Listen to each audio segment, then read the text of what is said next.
म्हणजे काय आणि व्यापारी शेतीची वैशिष्ट्ये काय आहेत याचा आपण विचार करत होतो। त्यापैकी व्यापारी शेतीचे जे उपप्रकार आहेत त्या उपप्रकारांचा आपण या ठिकाणी विचार करणार आहोत। आणि त्यातला पहिला उपप्रकार आहे मिश्र शेती। मिश्र शेती म्हणजे काय, मिश्र शेतीचे प्रदेश कोणकोणते आहेत आणि मिश्र शेतीची वैशिष्ट्ये कोणकोणती आहेत याचा या ठिकाणी आज आपण विचार करणार आहोत।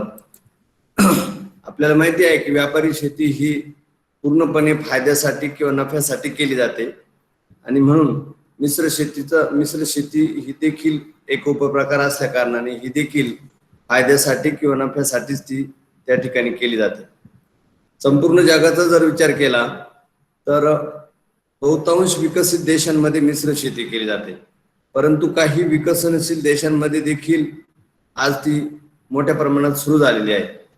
कारण मी काल तुम्हाला सांगितलं की जोपर्यंत शेतीकडे एक उद्योग म्हणून किंवा बिझनेस म्हणून आपण पाहणार नाही तोपर्यंत शेतीमध्ये नफा किंवा फायदा होणार नाही। आणि तो दृष्टिकोन आता दिवसेंदिवस विकसित होत असल्या कारणाने मिश्र शेतीचा प्रसार होत आहे आणि प्रचारही होत आहे। आणि म्हणून जे विकसित देश कशा पद्धतीने मिश्र शेती करतात त्याचं अनुकरण करण्याचं काम या ठिकाणी विकसनशील देशांमध्ये होत आहे। आणि म्हणून विकसित देशांकडून तसेच विकसनशील देशांकडूनही ही शेती मोठ्या प्रमाणात आज सुरू झाली आहे। खंडांचा जर आपण विचार केला तर युरोप, दक्षिण अमेरिका, ऑस्ट्रेलिया, आफ्रिका या प्रमुख 4 खंडांमध्ये ही शेती मोठ्या प्रमाणात केली जाते। जर आपण विशिष्ट स्वरूपात देशांचा विचार केला तर अमेरिका म्हणजेच USA, great Britain, France, Spain, Denmark, Netherland, Germany, Mexico, Argentina, Australia, New Zealand, दक्षिण आफ्रिका आणि कॅनडा या देशांमध्ये ही शेती मोठ्या प्रमाणात केली जाते। आता ज्यावेळेस आपण या शेतीच्या संदर्भात व्याख्येचा विचार करतो, PPT उलट झाली, अगोदर व्याख्यांचा विचार करायला पाहिजे, हरकत नाही। तर ज्यावेळेस आपण तिच्या व्याख्येचा विचार करतो तेव्हा आपल्या असं लक्षात येतं की ही शेती फायद्यासाठी केली जाणारी शेती आहे आणि म्हणून जे वेगवेगळी पिकं शेतामध्ये घेतली जातात त्या पिकांबरोबर पशुपालन हा व्यवसाय केला जातो। पशुपालन हा व्यवसाय जेव्हा शेतीप्रमाणे व्यापारी दृष्टिकोनातून केला जातो तेव्हा त्या शेती प्रकाराला मिश्र शेती असे म्हणतात। म्हणजे थोडक्यात काय, शेतकरी शेतात पिके किंवा धान्य पिके, चारा पिके, फळ पिके घेत असतो, ही परंपरागत पद्धत आहे। परंतु त्याचबरोबर जर पशुपालनही केलं आणि ते जर व्यापारी दृष्टिकोनातून केलं तर त्या शेतीला मिश्र शेती असे म्हणतात। दुसरी व्याख्या आहे, जेव्हा शेतीमध्ये विविध पिके व पशुपालन यांचा अंतर्भाव करून व्यापारी पद्धतीने शेती केली जाते तेव्हा त्या शेतीला मिश्र शेती असे म्हणतात। वेगवेगळी पिकं त्यामध्ये धान्य पिके, चारा पिके आणि फळबाग किंवा इतर काय भाजीपाला पिके घेत असताना पशुपालनामध्ये साधारणपणे गाई, म्हशी, शेळ्या, मेंढ्या, कोंबड्या या सर्वांचाच अंतर्भाव होतो आणि हे प्राणी पाळून त्यांच्यापासून जास्तीत जास्त फायदा कसा होईल, नफा कसा मिळेल याचा विचार करून व्यापारी पद्धतीने जेव्हा ही शेती केली जाते तेव्हा त्या शेतीला मिश्र शेती असे म्हणतात। आता बऱ्याचदा विद्यार्थी या मिश्र शेतीची व्याख्या लिहित असताना गोंधळ करतात। याचं कारण असं की मिश्र शेती म्हणजे काही विद्यार्थ्यांचा असा समज होतो की एकात एक पीक घेणे म्हणजे 2 पिकं एकाच शेतात घेणे। उदाहरणार्थ ऊसाचं उत्पादन घेतलेलं असेल आणि त्यातच तुम्ही कोथिंबीरीचं पीक घेत असाल, मेथीचं पीक घेत असाल तर त्याला मिश्र शेती म्हणतात असा काहींचा समज असतो। परंतु ते तसं नाही, तर मिश्र शेती म्हणजे विविध पिकांबरोबर पशुपालन करणे म्हणजे मिश्र शेती होय। आणि हे जे मी अगोदर सांगितलं चुकीचं पद्धत किंवा चुकीची व्याख्या, तर ती आंतरपीक पद्धती आहे, ती पिकाची पद्धती आहे, तो शेतीचा प्रकार नाही। That is one cropping method, this is not the type of agriculture, so don't be mistake in regarding this concept. And most of the time whenever there is student write the definition of this particular type of agriculture, they do the mistake, so don't be mistake over there. Okay, मिश्र शेती म्हणजे दुसरं तिसरं काही नसून विविध पिकांबरोबर जेव्हा पशुपालन केलं जातं, परंतु ते व्यापारी दृष्टिकोनातून, हे महत्वाचं आहे. आपण जे पशुपालन करतो ते व्यापारी दृष्टिकोनातून नाही. आपण फक्त आपल्या घरची गरज कशी भागेल, दुधाची किंवा इतर उत्पादनांची, यासाठी पशुपालन करतो, किंवा आंतरमशागत करण्यासाठी बैलांचं पालन करतो, तर ते नाही. त्याला पशुपालन म्हणून, व्यापारी तत्वाचं पशुपालन म्हणता येत नाही. तर जेव्हा शेती बरोबर दुग्ध व्यवसाय, चिकन किंवा मटन यासाठीचा व्यवसाय, किंवा साठी पशुपालन, किंवा इतर काही उत्पादनांसाठी पशुपालन, त्या पशुपालनाला व्यापारी दृष्टिकोनातून केलेलं पशुपालन असं म्हणतात. आणि जेव्हा अशा प्रकारे दोन्हीही व्यवसाय एकत्रित केले जातात, तेव्हा त्या व्यवसायाला मिश्र शेती किंवा त्या शेतीला मिश्र शेती असे म्हणतात. इथे या ठिकाणी प्रदेशांचा आपण विचार केलेला आहे. आता आपण यानंतर त्या शेतीची वैशिष्ट्ये कोणकोणती आहेत याचा विचार करणार आहोत. पहिलं वैशिष्ट्य आहे पिके व पशुपालनाला महत्व. व्याख्येमध्ये आपण विचार केला की वेगवेगळ्या पिकांबरोबर पशुपालन केलं जातं, आणि म्हणून या दोघांचं अंतर्भाव, दोघांचं एकत्रीकरण त्या ठिकाणी असतं. वेगवेगळी जनावरं, वेगवेगळी प्राणी, वेगवेगळे पशु त्या ठिकाणी पाळले जातात, आणि त्यातून जास्तीत जास्त नफा फायदा कसा मिळेल, व्यापारी तत्वानुसार ती शेती कशी केली जाईल यासाठी महत्व दिलं जातं. म्हणून या दोघांनाही पहिलं वैशिष्ट्य आपल्याला सांगता येईल की पिके आणि पशुपालनाला तिथे महत्व दिलं जातं. केवळ पशुपालनच केलं जात नाही, किंवा केवळ पिकेच उत्पादित केली जात नाही, तर दोन्हीही त्या ठिकाणी एकत्रितरित्या केले जातात. हे झालं पहिलं वैशिष्ट्य. दुसरं वैशिष्ट्य आहे धान्य पिके व चारा पिकांना प्राधान्य दिलं जातं. आता जसं धान्य पिके घेतली जातात, त्याचबरोबर चारा पिकेही घेतली जातात, कारण पशुपालन करत असताना चारा पिकांची गरज असते. या चारा पिकांमध्ये प्रामुख्याने मका असेल, त्यानंतर नवीन प्रकारचा लुसर्न प्रकारचा घास आलेला आहे तो घास असेल, त्यानंतर प्रक्रिया करून मुरघास तयार करण्याची सुद्धा काही ठिकाणी आता सुरुवात झालेली आहे. अशा प्रकारे चारा पिकांना देखील प्राधान्य दिलं जातं. धान्य पिकामध्ये प्रामुख्याने गहू, ओट, ज्वारी, बाजरी, मका ही पिके घेतली जातात. आणि चारा पिकांमध्ये प्रामुख्याने मका आणि लसूण घास किंवा लुसर्न घास असं म्हणतात. बोली भाषेमध्ये त्याला लसूण घास म्हणतात, परंतु तो लुसर्न असा शब्द आहे. लुसर्न घास अशा प्रकारची चारा पिके घेतली जातात. आता यामध्ये पुन्हा धान्य पिके किती आणि चारा पिके किती याचाही शेतकरी विचार करत असतो की धान्य पिकं किती घ्यायची आणि चारा पिके किती घ्यायची. तर साधारणपणे धान्य पिके हे 2/3 क्षेत्रावर घेतली जातात, आणि चारा पिके ही 1/3 क्षेत्रावर घेतली जातात. त्यानंतर त्याचं जे रोटेशन आहे, म्हणजे त्याची जी पीक पालट आहे, ते पीक पालट देखील त्या ठिकाणी केलं जातं. धान्य पिके पहिल्यांदा 1, 2, 3 अशी घेतली जातात, आणि त्यानंतर चौथं पीक घेताना चारा पीक घेतलं जातं. म्हणजे एका क्षेत्रावर सलग चारा पिकही घेतलं जात नाही, किंवा एकाच क्षेत्रावर सलग धान्य पिकही घेतलं जात नाही. आणि हे असं करण्याचं काम किंवा पीक पालट करण्याचं मुख्य कारण म्हणजे शेताची सुपीकता किंवा जमिनीची सुपीकता, मृदेची सुपीकता टिकून राहावी, हा उद्देश त्या ठिकाणी साध्य होतो. आणि म्हणून धान्य पिके आणि चारा पिके यांची आलटपालट किंवा पीक फेरपालट केली जाते, आणि त्यातून तो शेतकरी जास्तीत जास्त नफा मिळवण्यासाठी प्रयत्न करत असतो. तिसरं वैशिष्ट्य आहे मनुष्यबळ व यांत्रिकीकरणाचा योग्य समन्वय. आता मी व्याख्येमध्ये सांगितलं की या ठिकाणी व्यापारी तत्वानुसार ती शेती केली जाते, आणि व्यापारी शेतीचं वैशिष्ट्य ते आहे की यांत्रिकीकरणाचा वापर किंवा यांत्रिकीकरण झालेलं असतं.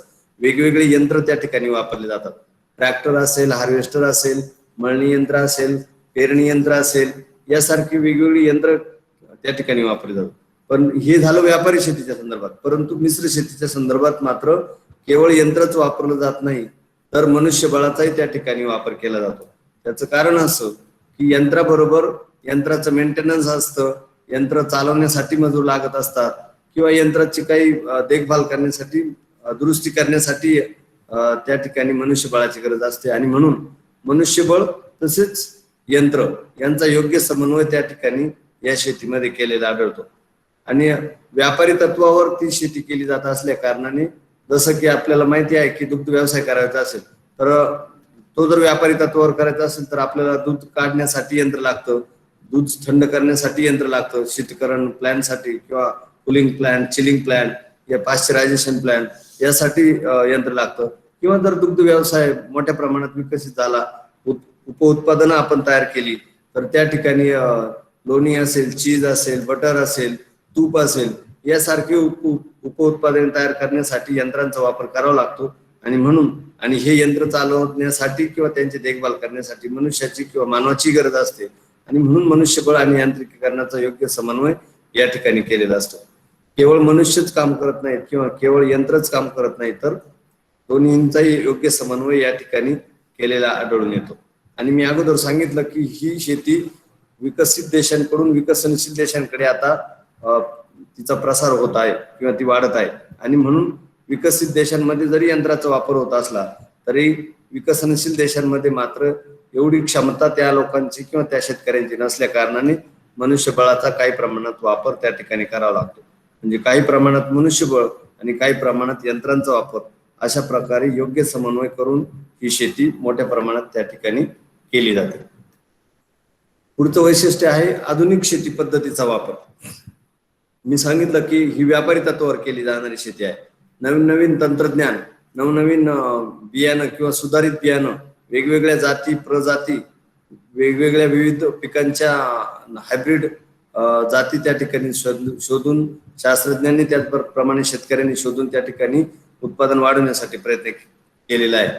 आणि शिवाय निवळ बियाणंच नाही तर वेगवेगळ्या प्रकारची खतं असतील, औषधं असतील, त्यानंतर जंतुनाशक असतील, सूक्ष्म त्या ठिकाणी सूक्ष्म जीवाणू मारण्यासाठीचे औषध असतील किंवा तणनाशक असेल, बुरशीनाशक असेल, कीटकनाशक असेल, यासारख्या औषधांचाही वापर त्या ठिकाणी मोठ्या प्रमाणात केला जातो. आणि जास्तीत जास्त फायदा कसा होईल, नफा कसा होईल, यासाठी प्रयत्न केला जातो.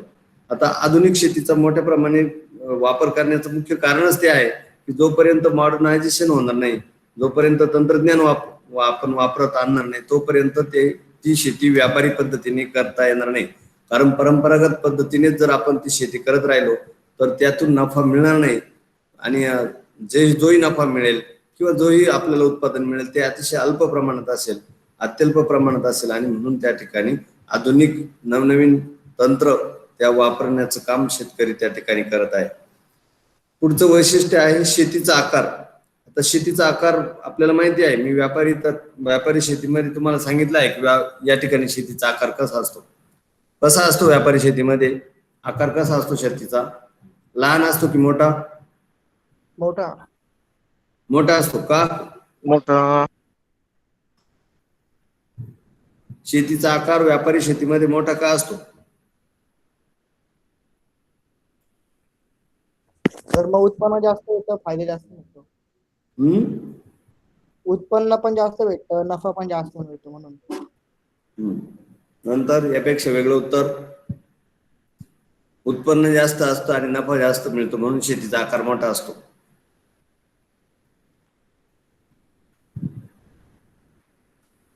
व्यापारी शेतीचं ते वैशिष्ट्यच आहे की जोपर्यंत जी शेती आकारमानाने मोठी आहे तीच व्यापारी तत्वावर करता येते. छोटी शेती व्यापारी तत्वावर करता येत नाही. त्याचं कारण असं की त्यामध्ये यंत्राचा वापर करता येत नाही. छोट्या शेतीमध्ये हार्वेस्टर असेल, ट्रॅक्टर असेल किंवा इतर काय जे उपकरणं आहेत, मोठमोठे अवजारे असतील, ती अवजारे लहान आकारमानाच्या शेतांमध्ये वापरता येत नाहीत. आणि मोठ्या आकारमानाच्या शेतामध्येच ती वापरता येत असल्या कारणाने या शेतीचा आकार देखील मोठा आहे. आणि म्हणून मिश्र शेतीचा आकार देखील मोठा आहे, कारण हा व्यापारी शेतीचा एक उपप्रकार आहे. आता जर मोठ्या देशांचा विचार केला, उदाहरणार्थ रशिया आहे किंवा कॅनडा आहे किंवा अमेरिका आहे, यामध्ये साधारणपणे अगोदर जो मुख्य प्रकार पाहिला आपण, तो साधारणपणे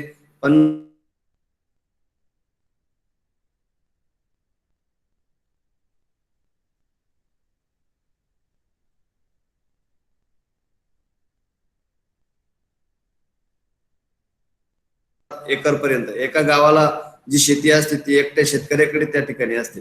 परंतु इथे मात्र मिश्र शेतीमध्ये मात्र एवढा आकारमान आढळत नाही. ते साधारणपणे 50 ते 100 हेक्टर पर्यंत आढळतं. काही देशांमध्ये हे अजूनच कमी आढळतं, कारण हे काही ठिकाणी ही शेती विकसनशील देशांमध्ये सुरू झाली आहे. त्यामुळे विकसनशील देशांमध्ये हे शेतीचे आकार लहान असल्या कारणाने मध्यम ते मोठ्या आकाराची शेती येथे आढळते. आणि जास्तीत जास्त नफा कसा होईल, यांत्रिकीकरण कसं होईल या ठिकाणी ते शेतकरी भर देत असतात. म्हणून शेतीचा आकार मध्यम ते मोठा अशा प्रकारे आपल्याला यात असलेला दिसतो. पुढचं वैशिष्ट्य आहे गुणवत्तेचे शेती उत्पादन. अगोदरच आपण वैशिष्ट्यामध्ये पाहिलं की ही शेती व्यापारी तत्वावर केली जाते, नफा फायदा घेण्यासाठी केली जाते. आणि जोपर्यंत शेतकरी गुणवत्तापूर्ण उत्पादन मार्केटमध्ये बाजारपेठेमध्ये नेणार नाही तोपर्यंत त्याच्या मालाला मागणी येणार नाही किंवा त्याच्या उत्पादनाला भाव मिळणार नाही. आणि म्हणून कोणतंही जे काही उत्पादन तो तयार करेल ते गुणवत्तापूर्ण असतं आणि गुणवत्तापूर्ण असल्यामुळे त्याला त्या ठिकाणी नफा मिळतो, जास्त भाव मिळतो. आणि म्हणून या शेतीचं वैशिष्ट्य आहे की गुणवत्तेचे शेती उत्पादन. अगदी आता उदाहरण द्यायचं ठरलं तर दुग्ध व्यवसायाचं देता येईल किंवा लोकर उत्पादनाचं देता येईल किंवा कुक्कुटपालनाचं देता येईल. म्हणजे दुग्ध व्यवसायात कसं आहे की आता आज मोठ्या प्रमाणात व्यापारी तत्वावर दुग्ध व्यवसाय केला जातो, परंतु वेगवेगळ्या आधुनिक ज्या यंत्रसाहित्य आहेत यंत्रसाहित्याचा वापर करून आणि कशी गुणवत्ता वाढेल यासाठी जास्तीत जास्त शेतकरी प्रयत्न करतात. अगदी उदाहरण द्यायचं ठरलं तर आपण हाताने जेव्हा दूध काढतो तेव्हा आपल्या हाताचे जंतू किंवा इतर काय जे असतील ते सर्व त्या ठिकाणी त्या दुधामध्ये मिश्र होतात किंवा एकत्र होतात आणि त्यामुळे ते दूध नासण्याची, खराब होण्याची शक्यता असते. परंतु ज्यावेळेस यंत्राने ते आपण दूध काढतो त्यावेळेस यंत्र निर्जंतुक केलं असल्या कारणाने त्या ठिकाणी ते जंतू त्या दुधामध्ये एकत्र होत नाहीत आणि ते दूध नासण्याची शक्यता कमी असते.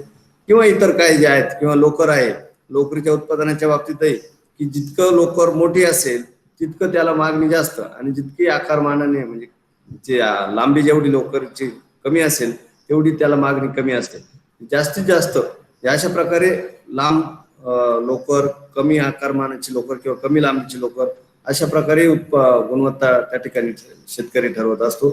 किंवा अगदी पाश्चरायझेशनच्या पद्धती असतील किंवा दूध शीतकरण करण्याच्या पद्धती असतील.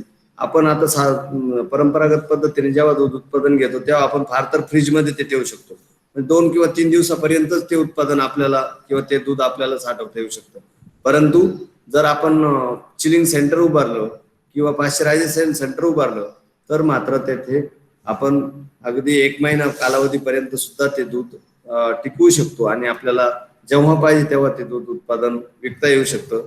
किंवा अगदी बीफ असेल म्हणजे डुकरापासूनचं उत्पादन असेल किंवा मीठ असेल, शेळी मेंढी पालनापासून मिळणारं उत्पादन किंवा कुक्कुटपालन असेल त्यापासून मिळणारं चिकन किंवा अंडी असेल, यासारख्या खूप साऱ्या उत्पादनांना जास्तीत जास्त गुणवत्ता पूर्ण करण्यासाठी शेतकरी प्रयत्न करतात आणि जास्तीत जास्त नफा मिळवण्यासाठी त्या ठिकाणी शेतकरी प्रयत्न करतात. अशा प्रकारे हे एकूण 6 वैशिष्ट्ये आपण या ठिकाणी मिश्र शेतीची पाहिलेली आहेत. या संदर्भात जर कोणाला काही शंका असेल तर विचारू शकता. Otherwise we can stop here. Hello, कुणाला काही शंका आहे का? नाही सर. नाही ना, ठीक आहे. आपण या ठिकाणी थांबूया. उद्या आपण पुढचा प्रकार पाहू. थांबायचं? हो.